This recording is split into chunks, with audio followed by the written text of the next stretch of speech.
Have you ever had a moment where everything just comes together? Well, I'm sure you do. I have lots of stories in my head, things that you might be interested in, things that I'm juggling that might come together in the future. But today, they've all come together in one story. And that's about submarines, Catalina Island, ELF communication, sympathetic magic, the power of longitude, dogs being poked, and Leonard Nimoy. Hey, welcome back. I'd very much like to thank and suggest you watch Tim Ventura's excellent YouTube channel. He interviews some of the finest people in the world. I often sit with a cup of coffee and enjoy what his guests say. Today, he had Stefan Schwartz. And to be honest, I'd never heard of him, but now I do. Stefan can communicate with submarines using the power of distant viewing. What's all that about? So let me tell you why the Navy is so important. And their technology has always been cutting edge. When one of the trident powers of the Cold War was the nuclear submarine with its missiles, it was vital that they remained the silent service and hid under the sea. But how do you communicate with a submarine that's hiding? Traditionally, a submarine would get near the surface, raise an antenna through the ocean, and pick up VHF signals. But a really secret nuclear submarine does not want to give its whereabouts away. If a US nuclear submarine went anywhere near the surface, those damn Ruskies would see the heat signature of its reactor. That's not going to work. So how do you communicate with a submarine underwater? Well, radio waves don't penetrate seawater very well, unless they're extremely long waves. And first of all, they had VLF. VLF dates back a long way, and this is what a VLF radio station looks like. But to make that communication better, they invented ELF. Extremely low frequency.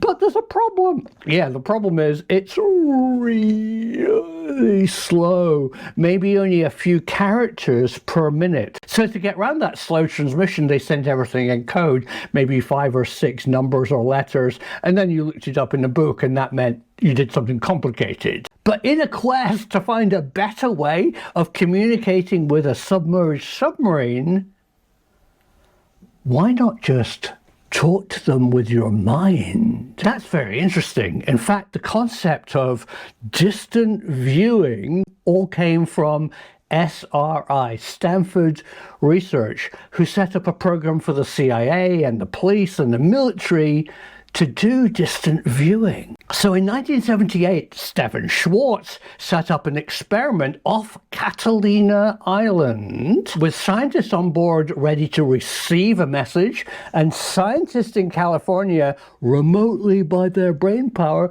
sending a message to the submerged submarine. So the question is, did it work? Well, I'm not going to tell you yet. First of all, you need to know about the British Navy and longitude. And that's why I'm sharing this story with you today. The quest for longitude has always been a film that I wanted to do, because one of the strangest parts of the UK Navy longitude puzzle is their use of sympathetic magic and dogs. So before I go on and tell you about sympathetic dogs, you need to understand the longitude problem. Now, latitude is easy to find. You go out with a sextant and find the sun, and you know how far north or south you are of the equator.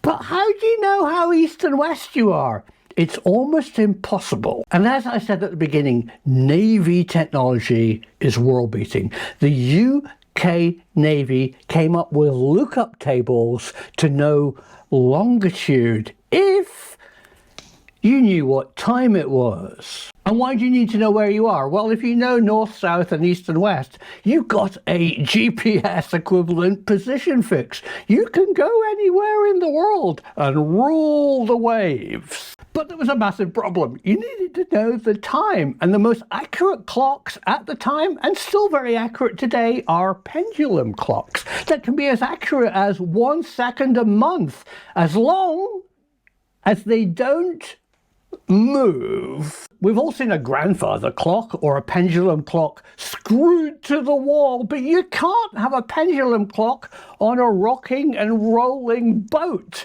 The pendulum won't swing accurately, so you don't know what time it is. So the British Navy and the Royal Society set up a prize for the person to make an accurate clock. But maybe there's another way. Enter this chap, Kenelm Digby. Digby is fascinating. He lived from 1603 to 1655. I'd never heard of Kenelm, but he's massive. He worked in the field of sympathetic magic, which we'll go on to. He saw how plants need oxygen. He figured out photosynthesis, and he invented the dark green and brown wine bottle to stop wine oxidizing. We still use it today. But his best claim to fame was his recipe book. For the royal court, he invented this amazing recipe. Chickens fed with the flesh of vipers. What does that taste like? But today he's best remembered for making a powder of sympathy. What's that? While Callum was visiting Italy, he met a Catholic priest who'd found a substance that could connect the human brain remotely. And this is how it supposedly worked. If somebody had a nasty injury that was bandaged, you took off the bandage and took it to a remote location where you dipped it in a solution of copper sulfate. When the bandage was dipped in the solution, the person with the injury would go, ow! There would be a connection, a remote connection between the sympathetic bandage and the wound. And supposedly, it worked. The power of sympathy was a massive thing in the 17th century. Look at this incredible illustration. So what has copper sulfate, bandages, and injuries got to do with longitude? Yeah, this is great. Before the British Navy cracked the longitude problem with an accurate clock, they experimented with an injured dog. The poor sick animal was put on a ship and sailed out to sea. Its little bandage was left in Greenwich, and exactly at 12 noon, its bandage was dipped in the powder of sympathy, and the dog yelped. So the navigator, hearing the dog yelp, knew it was 12 o'clock Greenwich Mean Time, so they could accurately work out their longitude charts. Did it work? Well, we don't know. It was never reported. And very soon a clock was invented, so they didn't need the poor dogs. But the idea persisted. And that brings us back to the US Navy and how they experimented in communicating with nuclear submarines. Now, I could tell you all about it, but why don't I ask Leonard Nimoy to do it for me? So here's Science Officer Spock in a film called The Search for the Psychic Sea Hunt.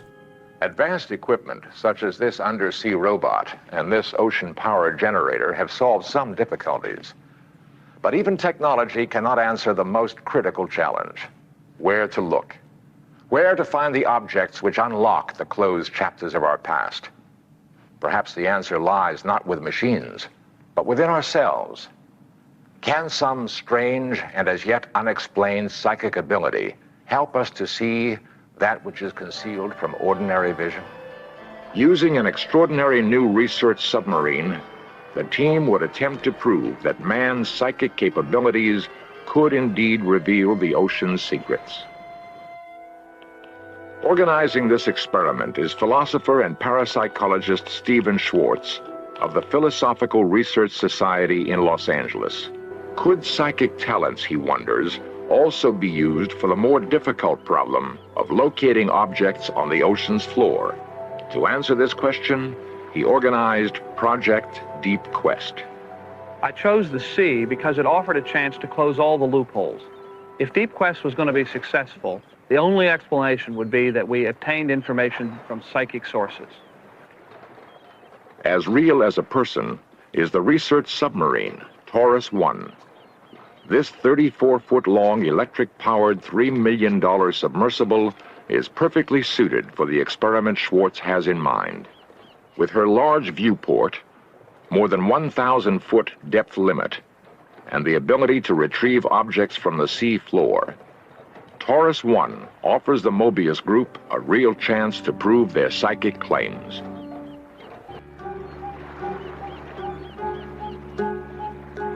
"8 a.m., the morning of the dive.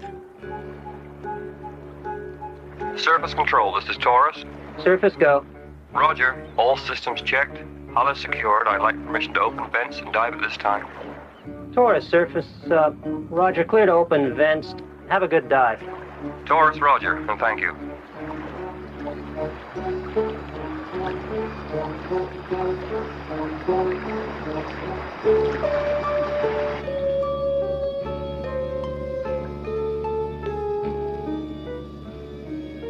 Surface Taurus.